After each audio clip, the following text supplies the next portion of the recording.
Yo, welcome to this showcase video of my LEGO MOC, the compact mining vehicle. I want to give a disclaimer up front. Now, this video isn't an instruction video like my previous one. It's actually more of an insight or a deep dive video of this MOC that I made. What I really wanted to do with this video is to share my thoughts, my process, my excitement, and also the potential of this cute little thing that I made.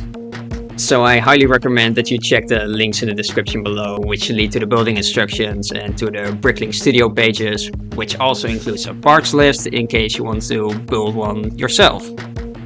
Now, before I can talk about the main MOC, I have to introduce you to the build that began my journey, which is the prototype. Now, the prototype is very crude. I mean, that's the whole point of it. It's a prototype after all. It's just that one day, I wanted to build some industrial type vehicle using the parts that I had lying around. And this is the result of it. Sure, it's not quite a looker and it didn't really use any mind-blowing building techniques, but I did like the shape of it. And I also like the idea of a stubby bi-directional tank-threaded vehicle. So I put it on my shelf. And then I did nothing with it for months. But one day I looked at it again and I thought, well, this can be done better. So then I began designing a new LEGO build in Studio 2.0 with the following design criteria. It needed to capture the essence of the prototype, but make it more streamlined.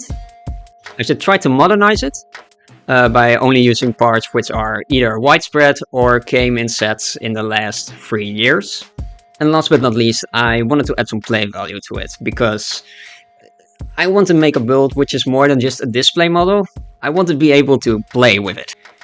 Basically, I wanted to make a build which felt like an official 20 to 25 euro LEGO set. And after tinkering with it for months, I can finally introduce you to the CMV, the compact mining vehicle.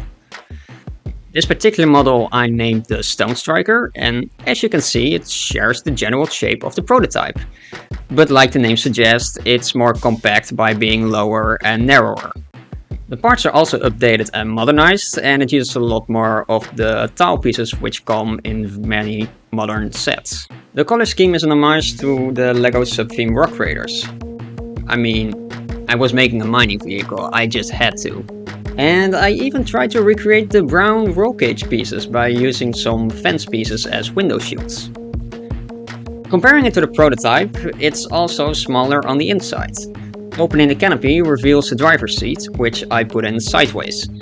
This stemmed from the idea that it was a bidirectional vehicle, meaning that either side could be the front or the back. This worked a lot better with the prototype, though it's still possible with the Stone Striker. Now, the Stone Striker comes with a bunch of heavy industrial tools. Beginning with the 2 high-power drills, these heavy instruments of destruction are quite poseable and can be used to clear rocks from various angles. The second tool is a large bucket, which is very straightforward. Finally, the Stone Striker also comes with a couple of high beams, which can be used to light the dark caverns ahead. Now, with all of this, I think I crossed off 2 of my design criteria. But what about the play value? Well, as some of you may know, the LEGO City sub-theme introduced a clip and bar system which could be used to clip on various tools or other accessories onto vehicles. So I'm happy to say that the CMV also comes with this clip and bar system. I think it really makes it more than just a one-time MOC, it makes it more of a platform with a rock ton of customization. Of course, modularity only works if you have multiple elements which can be interchanged. Well, let me introduce you to the Stone Striker's sibling. Meet the Tunnel Turtle. Don't let its larger appearance fool you. It has an almost similar piece count to the Stone Striker. I mean, they do share a lot with each other, as both of them are built on the same platform with just some minor color changes, and also an entire wheel missing. The reason I went for a lighter look was because I wanted to distinguish it from its sibling. It looks a lot cleaner, like it's less used than the Stone Striker. Maybe it's used for lighter and smaller work, or maybe it just breaks down a lot and doesn't see a lot of action. Unlike the Stone Striker, the Tunnel Turtle's colors don't completely match an old LEGO theme. However, I did have an homage in mind when making it. I grew up with power miners, and seeing these two colors combined again makes me really nostalgic. However, I do think that the dark turquoise makes it match better with the Stone Striker, so I'm just gonna keep it like it was. I'm sorry, Power Miners fans.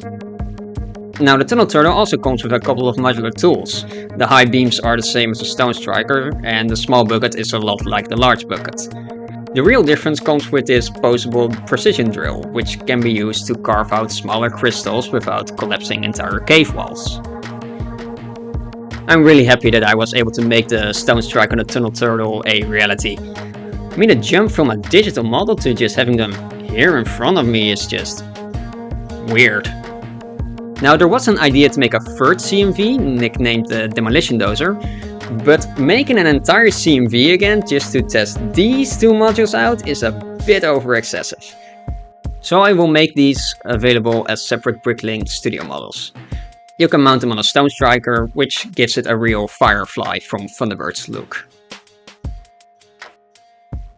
Well, that's all I wanted to share in this video. I really hope that you enjoyed it and that it wasn't too much of an info dump of my entire thought process. The most important thing I wanted to achieve with this was to inspire you to make your own CMV. Sure, it's fun to rebuild these things yourself, but don't be afraid to mess around with it. You can mix and match the colors or introduce new elements. You can even make your own modules. Do whatever with it. I won't be stopping you. I will only cheer you on. Anyway, I don't know if this channel will become a full LEGO channel in 2024 or if it's just gonna be dead for like... Oh Jesus Christ, it's been a year already? We'll just have to wait and see. Maybe until next time. See ya!